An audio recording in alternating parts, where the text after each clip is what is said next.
Aí, ó, professor Lustosa, nosso projetinho novo, 5 questões de matemática, de raciocínio lógico, de matemática financeira, de estatística, todo dia, de segunda a sexta, meio-dia e 12, e nós estamos aqui. Hoje, quinta-feira, a gente vai falar de bancas locais, por assim dizer, não necessariamente bancas que sejam só, façam prova só num local, não é isso, né? Mas assim, entre as 5 principais bancas, onde a gente colocou segunda da banca CESP, quarta das bancas FGV e FCC e sexta das bancas VUNESP e SESGRAN Rio, na terça a gente botou as bancas regionais, bancas um pouco maiores, tipo AOCP, Instituto AOCP, IBFC, Selecom, Consulplan, Instituto Consulplan, FEPES, IBAD, IDECAN, Fundep, essas, né, bancas mais regionais, um pouco maiores, mais conhecidas, e aí a gente vem para as bancas locais, né?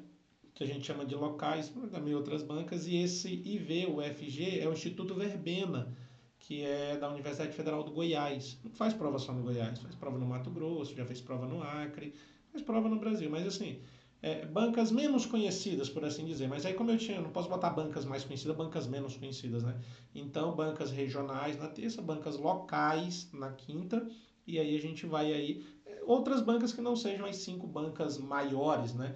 De concurso a gente vai trabalhando na terça essas bancas regionais, bancas um pouco mais conhecidas, e na quinta essas bancas locais, bancas um pouco menos conhecidas, né? Isso do público em geral. E aí a gente vai seguindo aí com o nosso projeto, dentro daquilo que já falamos quando startamos o projeto, né, que foi basicamente ontem, né, a gente teve a nossa primeira aula e a gente pretende continuar aí por muito tempo trazendo essas resoluções de questões dessas bancas para você, né, ter uma noção aí de como fazer, o que fazer, para o que fazer, né, e garantir aí um aprendizado de qualidade para na hora da prova lembrar do que a gente fez e resolver o seu problema. As questões estão aí no link, né? Quando você olha na descrição do vídeo, tem um linkzinho da material das questões para você imprimir e fazer na mão, se você quiser. Segue lá.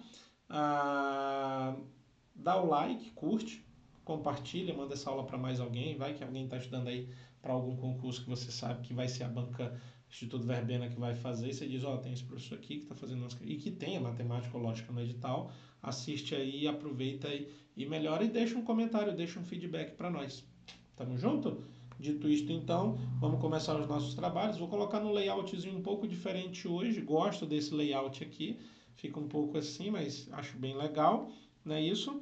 E a gente está aí, então, para fazer essas 5 questões hoje de raciocínio lógico, Instituto Verbena, dentro daquilo que queremos. E já começamos bem com uma lógica, né, daquelas verdades e mentiras, onde a gente tem que prestar bem atenção. Os 3 sobrinhos H, Z e L do tio P, é tipo o Guinho, Zezinho e Luizinho do tio Patinhas, se a gente fosse trocar as letras, foram nadar na piscina de moedas que fica na caixa forte do tio P. Ao saírem, somente um deles levou uma moeda de 1 centavo. Ao perceber que faltava uma moeda, o tio P, cara, ele deu falta de uma moeda de 1 centavo, o bicho é maluco, perguntou aos seus sobrinhos quem havia pegado a moeda. Eles responderam e somente um deles mentiu. Primeira informação importante. Segunda, na verdade, uma moeda de 1 centavo, primeira informação relevante, e aqui somente um deles mentiu. Os 3 falaram algumas coisas, mas um deles mentiu. Somente um mentiu. As respostas foram: não fui eu, disse H. Foi o Z, disse L. Foi o L, disse o H. Foi. Não, o L está mentindo, disse o Z. Observe que H falou 2 vezes, não é isso? O L falou uma e o Z falou uma. Mas a informação mais relevante para mim aqui é essa informação do que o L está mentindo, disse Z. Essa informação é bem relevante e ela que vai me ajudar a resolver a questão. Baseado nas premissas, quem mentiu e quem pegou a moeda, quer saber quem mentiu e quer saber quem pegou a moeda. Então, assim, ó, se alguém falou que alguém está mentindo, começa a trabalhar por aqui. Vou repetir. Se alguém falou que alguém está mentindo e eu sei que alguém está mentindo, começa por essa afirmação. E aí trabalhe nas 2 vertentes. Ou essa pessoa está falando a verdade, ou essa pessoa está mentindo. Ou ela está falando a verdade, ou ela está mentindo.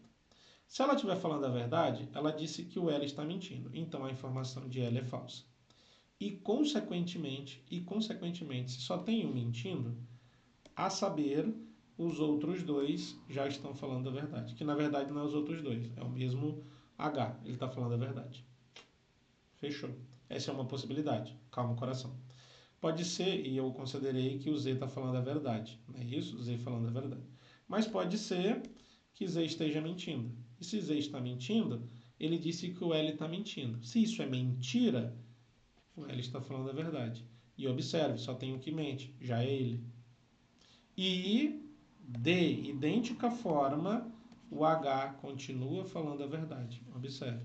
De idêntica forma, o H continua falando a verdade. Ponto. Desta feita, eu estou com meu serviço resolvido. Estou. Por quê? Eu vou testar as duas possibilidades. Nessa primeira possibilidade aqui, não fui eu, disse o H, ok. Foi o Z, disse o L, mas o L mente, então não foi o Z. Foi o L, disse o H, verdade. Opa, então foi o L. Quem pegou foi o L. E aí o L está mentindo, disse o Z, isso é verdade. Então quem mentiu é o L. Então nessa situação, L mentiu, L pegou a moeda. Mas eu tenho a outra situação, essa do outro lado. E aí não fui eu, disse o H, continua não sendo ele. Foi o Z, disse o L, verdade. Foi o L, disse o H. Opa, bem aqui, deixa eu botar até de vermelho, bem aqui gera uma contradição. Por quê? Foi o Z e foi o L, e as duas verdade. Mas foi só um que pegou. E só um que mentiu. Beleza, tem só um que mentiu aqui mesmo. Isso não está mudando. Mas observe, ao saírem, somente um deles levou uma moeda de 1 centavo. Foi uma moeda de 1 centavo que somente um deles levou. E aí, quando eu coloco o L e o H falando a verdade, um diz que foi o Z, o outro diz que foi o L. Isso é contraditório. Só que na lógica, não aceitamos contradição. Então, essa opção não pode. Tá falha. Tá errado. E aí, volta-se à primeira opção. Quem mentiu foi o L e quem pegou a moeda foi o L. E aí, L mentiu e L pegou a moeda. Letra B. Muito querida, muito boa. E o grande bizu é ver as informações concretas. Um pegou uma moeda de 1 centavo, só um pegou, somente um. E somente um está mentindo. Essas duas informações.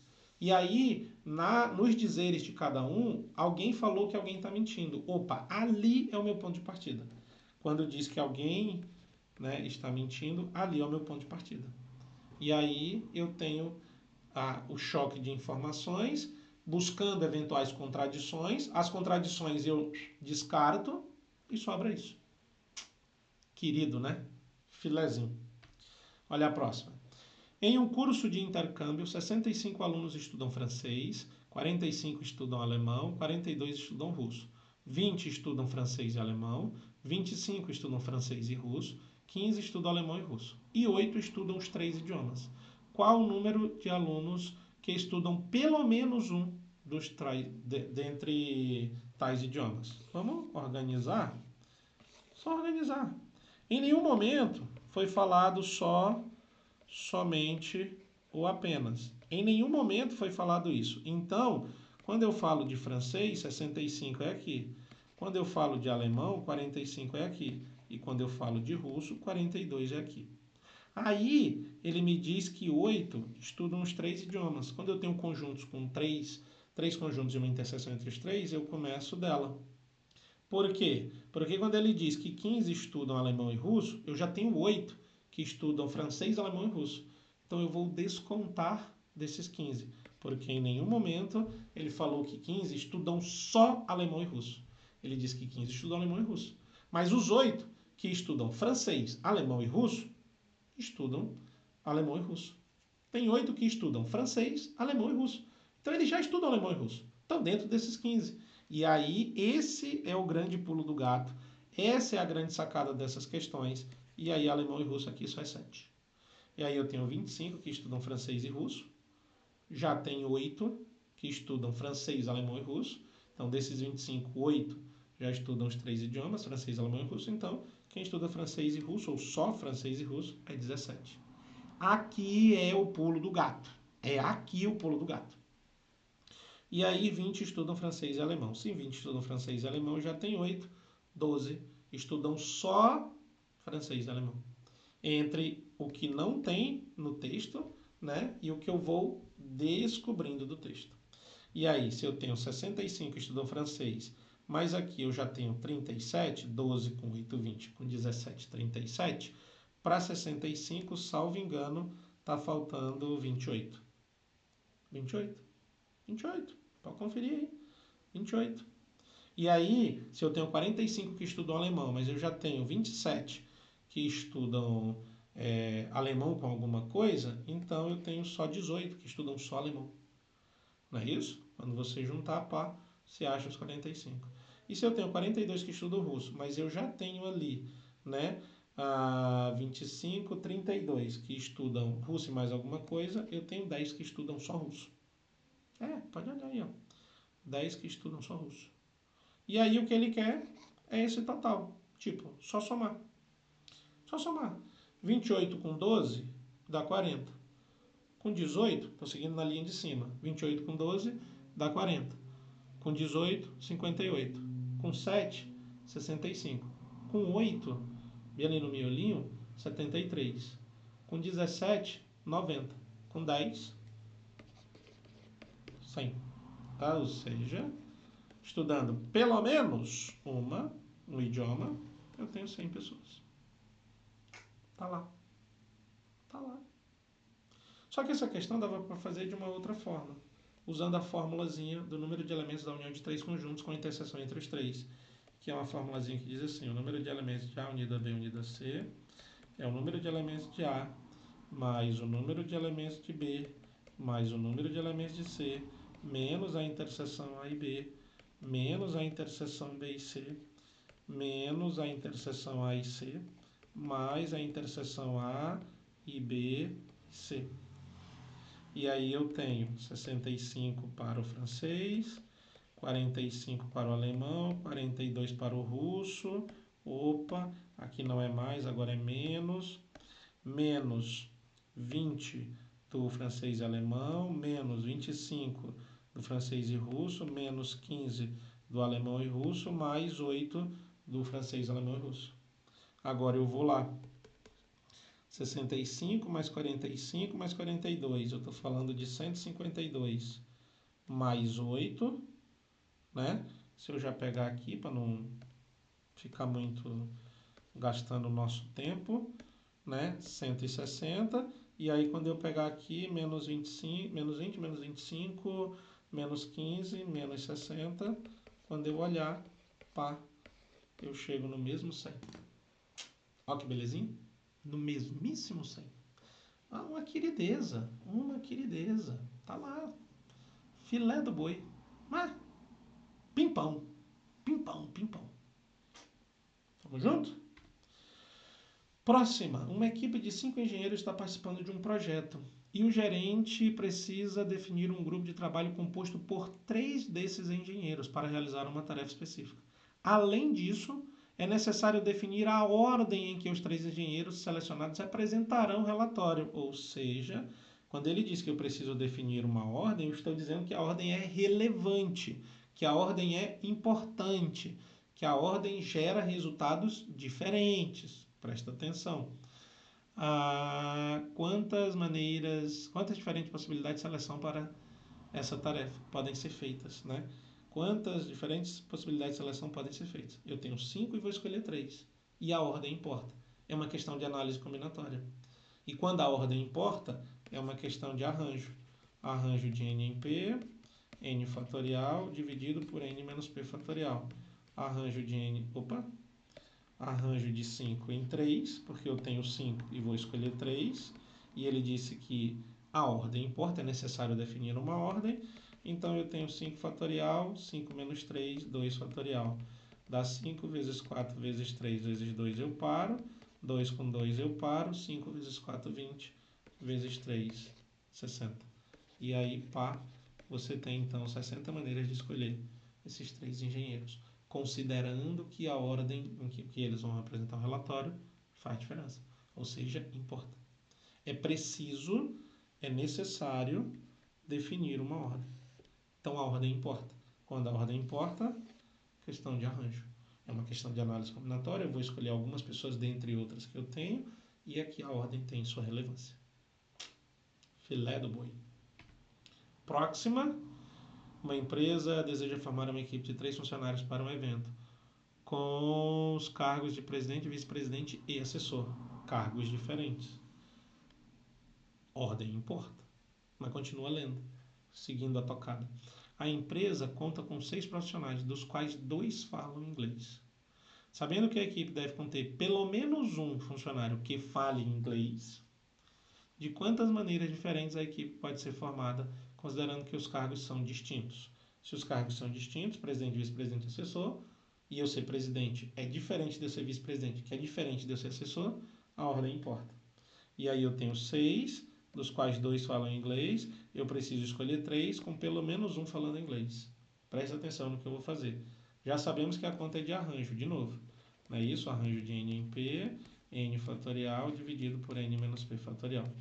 Inicialmente eu tenho 6 para escolher 3. Vou fazer assim. 6 fatorial dividido por 3 fatorial, 6 vezes 4. Não, professor. 6 vezes 5 vezes 4 vezes 3. Dividido por 3. 3 com 3 vai embora. 6 vezes 5, 30 vezes 4, 120. Aqui 120 é todas as possibilidades que eu tenho de escolher dentre os 6, escolher 3. Só que aqui eu não tenho garantia de que pelo menos um fale inglês. Não tenho. Eu tenho 120 possibilidades totais, mas eu não tenho a garantia de que pelo menos um fale inglês. Não tenho. Contudo, se eu tenho 2 que falam inglês dos 6, 6 menos 2 dá 4. Eu tenho 4 que não falam inglês. E aí eu vou fazer uma comissão, não é isso? Uma equipe, perdão, escolhendo entre esses 4 que não falam inglês. Presta atenção no meu raciocínio. Eu vou fazer um arranjo de 4 em 3. 4 fatorial, 1 fatorial. 4 menos 3 dá 1. Então 4 vezes 3 vezes 2. E pode parar, 1 tu eliminou. 4 vezes 3, 12 vezes 2, 24. Então, nessas 24 equipes aqui, ninguém fala inglês. Porque eu escolhi dos 4 que não falam inglês. Eu tenho 120 possibilidades ao todo. E 24 possibilidades de compor os 3 em que ninguém fala inglês. Agora pensa comigo. Se dessas 120 possibilidades eu tirar as possibilidades em que ninguém fala inglês, o que sobrar tem pelo menos um falando inglês. Porque eu retirei a possibilidade eu retirei as equipes em que ninguém fala inglês. Eu tenho 120 equipes que eu posso formar. E dessas 24 equipes, ninguém fala inglês. Tirei elas. Sobrou 96 possibilidades em que pelo menos um fala inglês. Essa é uma forma brilhante de resolver esse tipo de questão. Melhor do que ter que ir compondo um por um. Aqui, ó, calculei todas as possibilidades, todas as equipes possíveis. Calculei as equipes em que ninguém fala inglês e tirei de todas as possíveis. O que sobrar, sobra a quantidade em que pelo menos um fala inglês.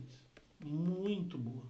Mais uma questãozinha de análise combinatória, de arranjo, porque se eu tenho cargos distintos, a ordem importa, presidente, vice-presidente e assessor, né? Cargos distintos, pessoas distintas, bem querida, bem de boas.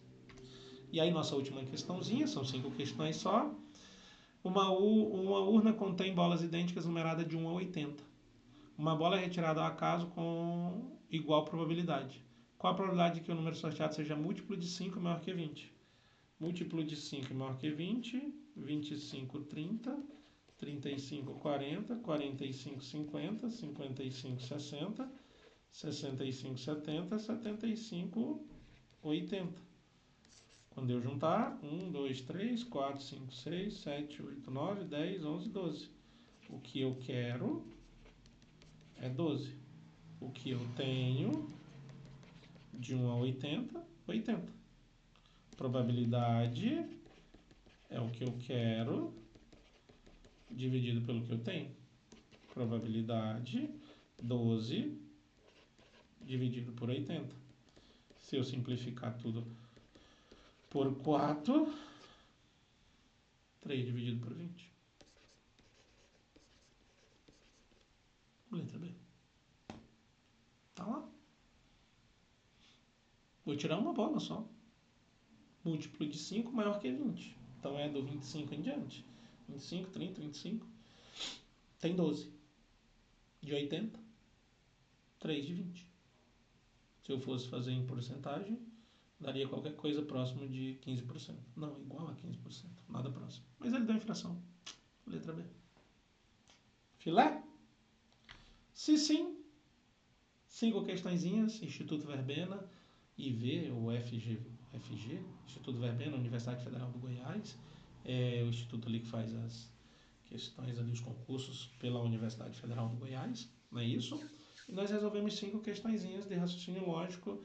Uma primeira ali de lógica de psicotécnica, né? Verdade e mentira, teoriazinha de conjuntos, análise combinatória, probabilidade, bem queridinho, só para você ir pegando o jeito aí, dominando essas informações e fazendo o que tem que ser feito. Não deixa de curtir o vídeo, não deixa de compartilhar com mais alguém, se inscreve no canal, a gente está chegando a 2.000 inscritos, estou super feliz com isso, mas muito, muito, muito feliz. E vamos trabalhar cada vez mais, não para ter mais inscritos por ter mais inscritos, mas para trazer mais gente que vai aprender alguma coisa aqui, que vai melhorar e que vai chegar no resultado que é mais importante, que é o de passar no concurso. Isso, para mim, é o que faz toda a diferença, é o que importa. Não é isso? E deixa um comentário também, feedback, para a gente melhorar cada vez mais. Lembrando que a filosofia do canal é a filosofia segue a regra, aprendendo com questões, aprendendo por questões. Então a gente foca bastante em resolver questões, não é isso? Mas já falei que a gente vai, a partir do dia 1º de agosto, né, começar um curso completo de lógica, um curso completo de matemática aqui, gratuito, né, baseado em questões, mas a gente, obviamente, vai minimamente pincelar a teoria e resolver questões, um curso completinho, para você seguir aí, tá certo? Acompanhar. Se você está vendo uma fumaça aqui passando na sua tela, é porque às vezes eu coloco um incenso aqui no escritório para a gente ficar um pouco mais calmo, né? Para a gente estar sempre nessa tranquilidade. E o material está aí na descrição do vídeo. Tem um linkzinho da nossa mentoria também. A mentoria segue a regra, dominando raciocínio lógico e matemática. Aulas ao vivo de matemática e de raciocínio lógico comigo, uma vez por semana, não é isso? Onde você tem a possibilidade de não apenas aprender, mas também tirar dúvidas e ter o acompanhamento comigo, eu e vocês, né? Numa turminha fechada, numa sala fechada, onde a gente vai lá aprendendo, né? Um pouquinho de matemática, um pouquinho de raciocínio lógico, né? Um pouquinho de cada vez, mas de pouquinho em pouquinho, aquele dito popular de grão em grão, galinha enche o papo, a gente vai chegar na efetiva finalidade do slogan, que é dominando o raciocínio lógico e a matemática. E também tem uma chave Pix ali, se você gostou e acha que vale, faça a sua contribuição também no canal. Né? Isso não é compulsória, não é obrigatória, é opcional. E se você achar que vale, mete a bronca lá. Tem que copiar, eu deixo ali exatamente, porque se realmente você achar que vale a pena, você vai ter que ir lá copiar a chave, né, da empresa e fazer, né, a contribuição que você achar que é justa, se você achar que é justa. Mas se não, não tem problema, a gente vai continuar aqui com você, tá certo? Porque a gente já logrou êxito um dia no concurso público e a gente sabe que faz muita diferença. Então, a gente está aqui por isso, para isso e vai continuar firme e forte. Tamo junto? Então tá aí 5 questõezinhas. Vamos, que todo dia tem. De segunda a sexta, essas questões. O curso de matemática e raciocínio lógico a gente vai começar a partir de agosto, não é isso? E as listas de questões a gente está fazendo ali sempre à noite, né? 21 e 21, 22 e 22, dias espaçados, não tem dias fixos. A gente vai ali fazendo nossas listinhas de questões também, baseado nos concursos que estão com edital aberto ou com edital iminente e que tenham uma relevância aí para vocês e que vocês busquem mais. E assim a gente vai construindo, trabalhando, fazendo, querendo, para chegar nos tão sonhados objetivos. Tamo junto, fiquem com Deus e até amanhã. Valeu!